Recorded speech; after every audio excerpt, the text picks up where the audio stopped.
A vida da Imperatriz Elizabeth da Áustria, mais conhecida como Sissi, na verdade, estava longe de ser considerada um conto de fadas. Muitos podem dizer que ela tinha todo o conforto, dinheiro e posses que quisesse. É verdade, ela tinha tudo o que é material, mas a sua vida foi muito infeliz depois que se tornou imperatriz. Teve que deixar a sua família e viver numa corte estrangeira, onde a criticavam por tudo, especialmente a sua própria tia, que também era sua sogra, a arquiduquesa Sofia. Parece que tudo começou errado para a arquiduquesa Sofia, já que ela queria a Helena e não Sissi como imperatriz e esposa do seu filho, o imperador Francisco José. E continuou pensando que Sissi não tinha o caráter, senso de dever e maturidade para ser imperatriz, ou ao menos a imperatriz que ela havia idealizado. Dessa forma, após o casamento, Sissi se sentiu muito só na corte de Viena, e a arquiduquesa estava em cima dela o tempo todo para corrigir qualquer erro, por mais insignificante que fosse. Além disso, havia a já conhecida pressão para dar um herdeiro varão ao trono, que se esperava de toda a rainha. E Sissi foi pressionada desde o princípio, mas teve sorte, porque apenas 2 semanas após o casamento, ela ficou grávida. E nasceu uma menina, que recebeu o nome de Sofia Frederica Doroteia Maria Josefa. Mas essa esperada criança foi motivo de uma feroz disputa entre sogra e nora, que abriu um abismo irreparável entre elas. E se isso fosse pouco, a tragédia chegaria de surpresa, arrasando com a vida de todos pelo caminho,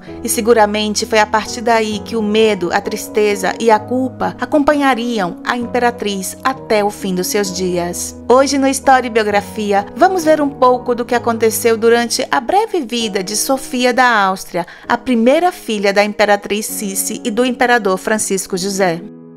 Quando Sissi engravidou, a relação com a sua sogra só ficou ainda mais tensa. Mais uma vez, ela se sentiu muito sozinha e controlada por todos em Hofburg, palácio onde vivia.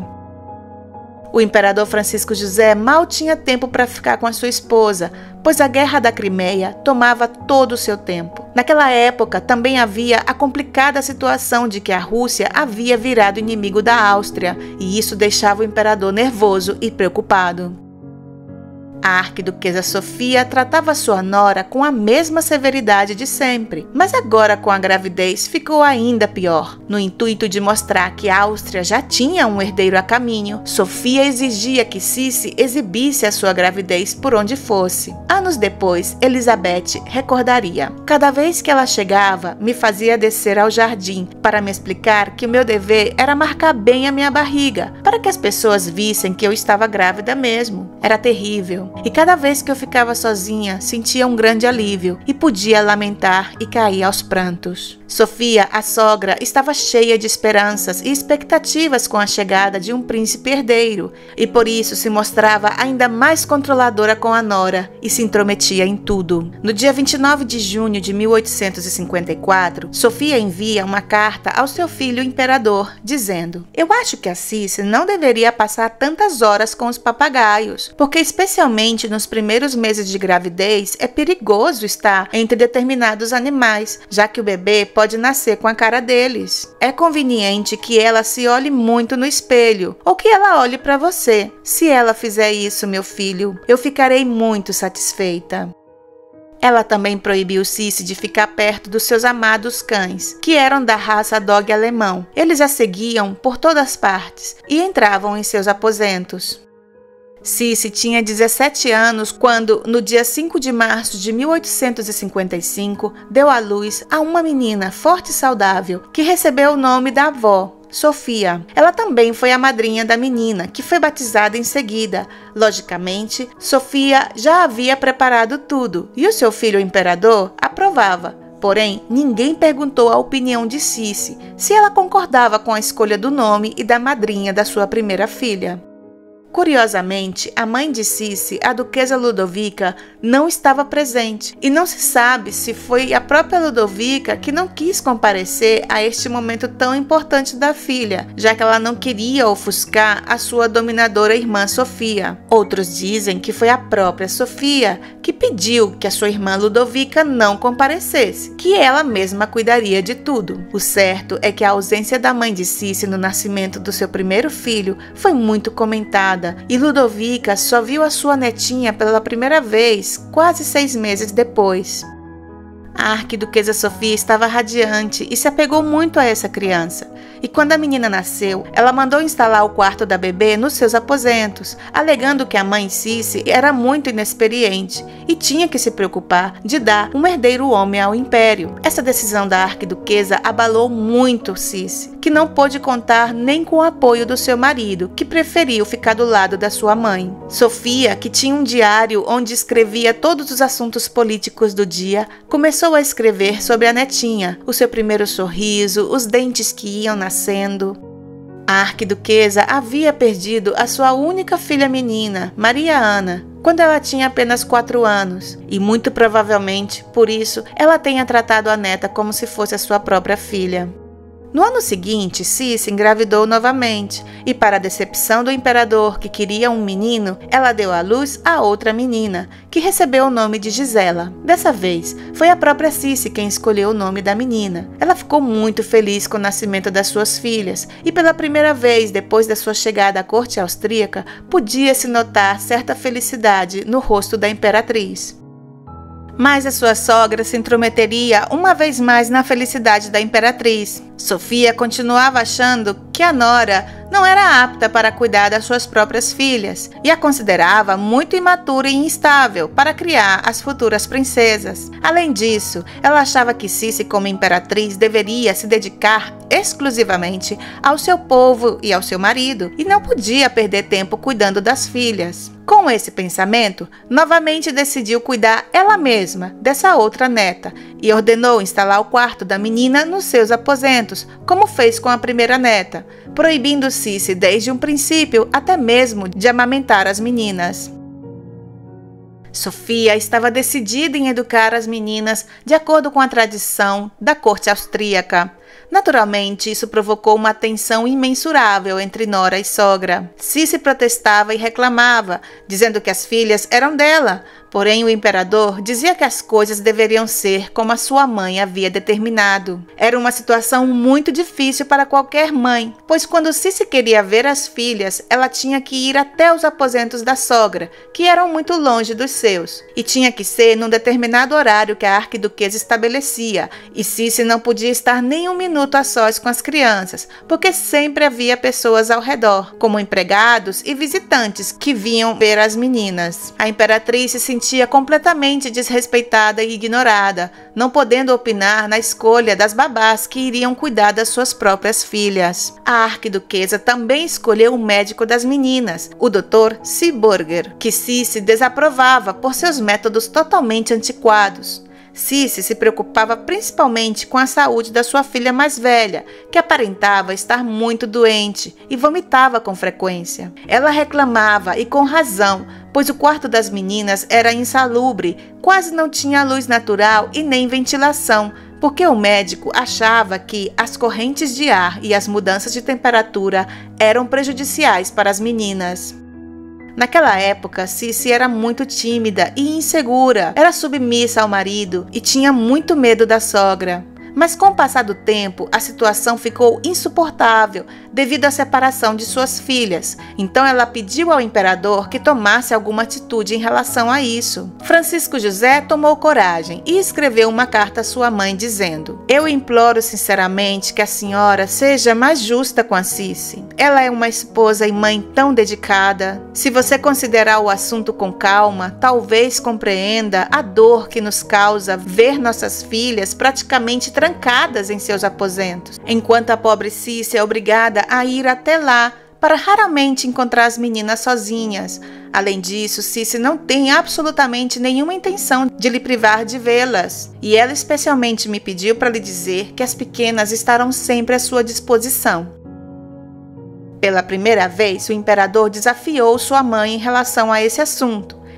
Enfurecida com a possibilidade de ter as netas longe dos seus cuidados, a arquiduquesa Sofia ameaçou em deixar o palácio de Hofburg para sempre. Mas ela não o fez. As meninas foram trasladadas para perto da mãe e Sofia continuou lutando para ter as suas netas sob sua tutela.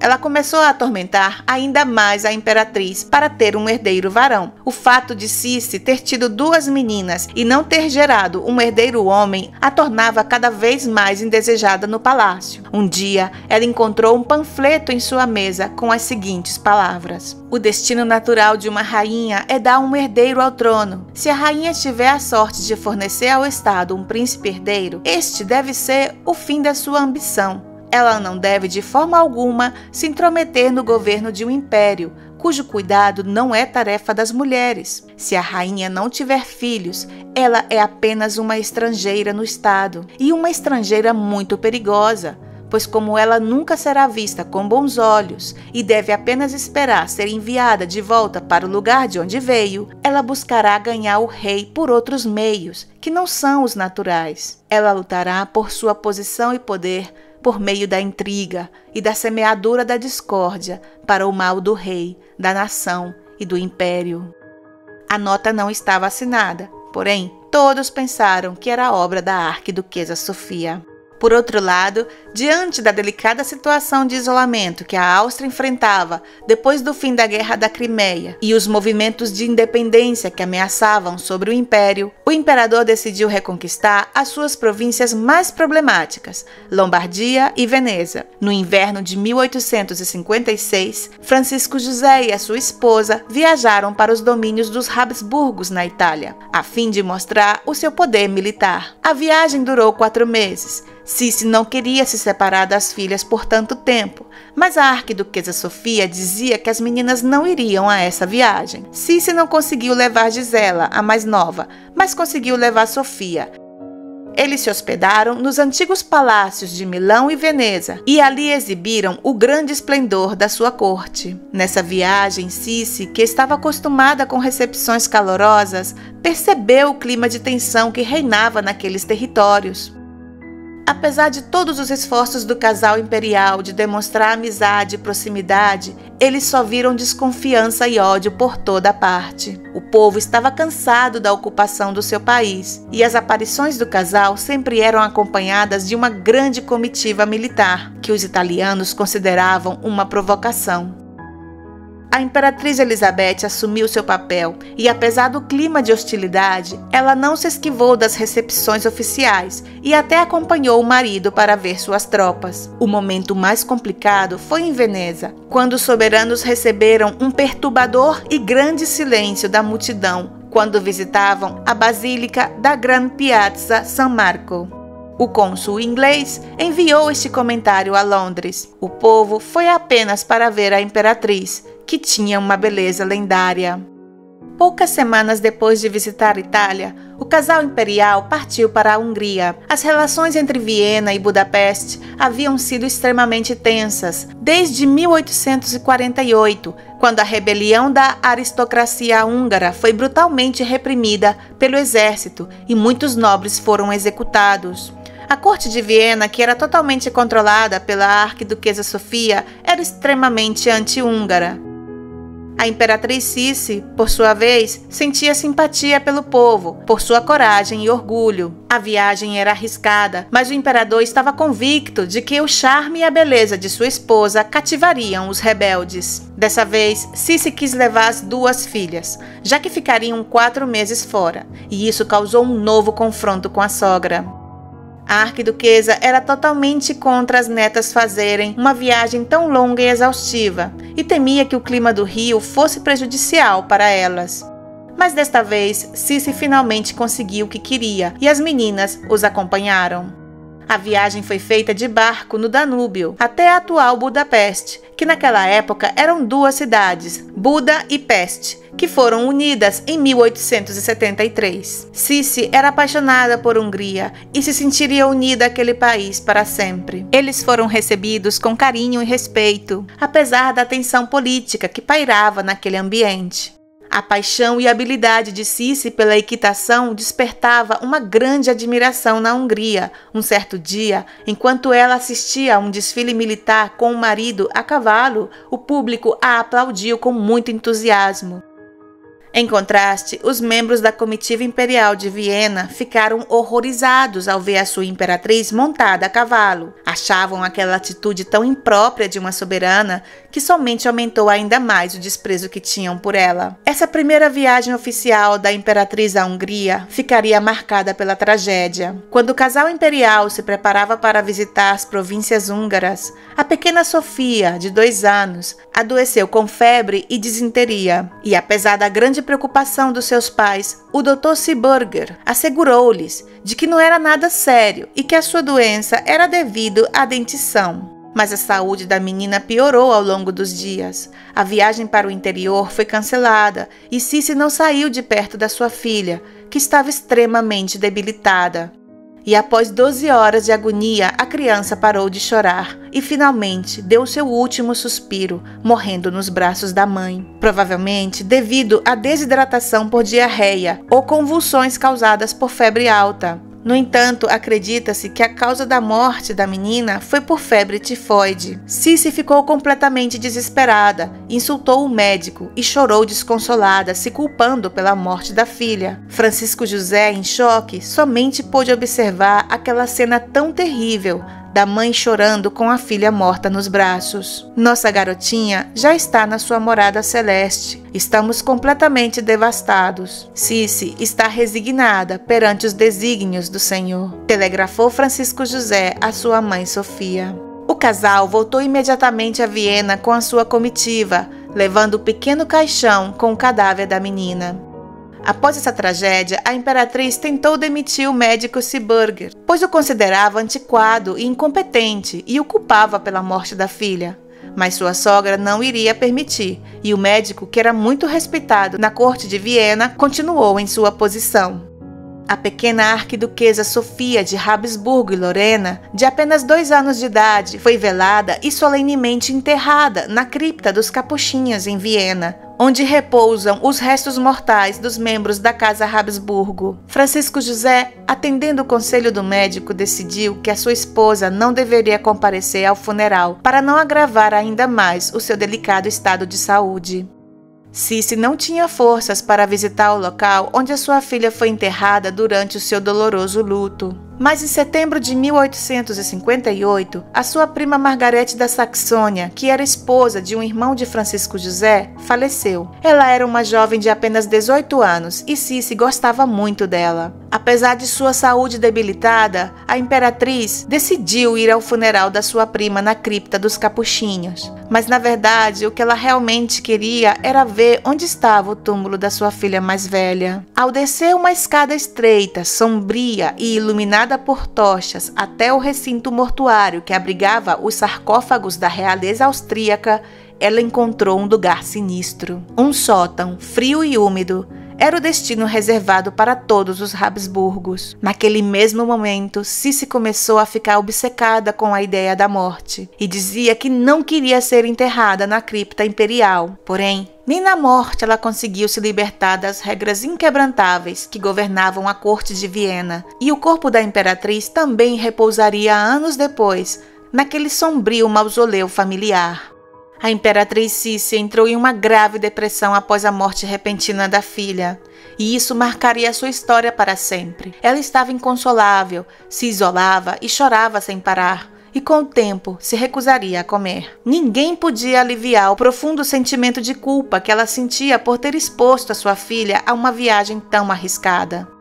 E apesar de que sua sogra não se atreveu a repreendê-la por nada, no fundo, ela a culpava e nunca a perdoou pelo que havia acontecido. E a relação entre as duas piorou e ficou ainda mais fria e tensa. Após a perda de Sofia, Cici acreditou nas palavras da sua sogra, que realmente era incompetente como mãe, e desistiu de criar sua outra filha, Gisela, de apenas 11 meses. Ela já não se preocuparia mais com a menina e aceitou que a sua sogra cuidasse dela. Naquele verão de 1857, a situação de Cici era tão preocupante que a sua mãe, a duquesa Ludovica, veio de Possenhofen para Viena para tentar consolá-la. A mãe de Sissi também veio acompanhada do velho médico da família, o Dr. Fischer, em quem a imperatriz confiava. Mas nem mesmo a presença da mãe e dos irmãos conseguiram alegrar a imperatriz. Foi também neste momento doloroso que o irmão do imperador Francisco José, o arquiduque Maximiliano, grande amigo de Sissi, se casou com Charlotte, filha do rei da Bélgica. A nova cunhada de Sissi não era apenas bonita, inteligente e muito rica, também tinha uma árvore genealógica impecável. Sissi e Francisco José não compareceram a esse casamento, devido ao luto pela perda da filha. A arquiduquesa Sofia não se cansava de enaltecer a boa educação e preparação da sua nova nora, e a comparava o tempo todo com a Sissi. Dessa forma, Sofia somente conseguiu alimentar uma forte inimizade entre as duas jovens, sempre deixando claro as suas preferências em relação à sua nova nora.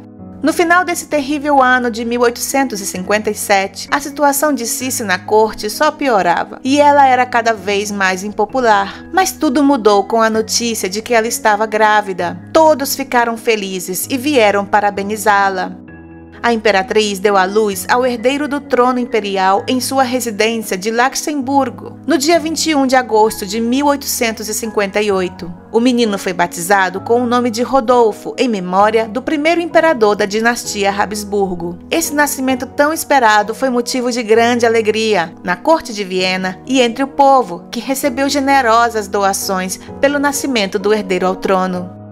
O imperador deu de presente à sua esposa um magnífico colar de pérolas de 3 voltas. No dia seguinte ao nascimento do pequeno Rodolfo, o imperador Francisco José nomeou o recém-nascido coronel dos exércitos e declarou emocionado: "Quero que o filho que me foi dado pela graça de Deus pertença ao meu valente exército desde a sua chegada ao mundo." Ele já havia decidido que o príncipe, gostando ou não, teria que ser um soldado. Enquanto todos ao redor estavam alegres e felizes com esse acontecimento, para Sissi foi uma experiência muito difícil, porque só havia passado 1 ano da morte da filha. E apesar de suplicar para amamentar o seu próprio filho, ela não teve permissão, e seu filho foi entregue à ama de leite, que foi escolhida pela sogra Sofia. Rodolfo também foi entregado à arquiduquesa para criá-lo, como um herdeiro deve ser criado, desde o nascimento. A depressão acompanharia a imperatriz até o fim. A morte da sua amada filha naquelas circunstâncias lhe atormentavam com todo tipo de sentimentos: dor, culpa, medo, tristeza infinita. Ela nunca se recuperaria dessa perda. E muito provavelmente foi esse acontecimento que forjou seu futuro. Ela sempre tentaria escapar para longe, longe da corte, longe do marido, da sogra e até dos filhos, longe dela mesma.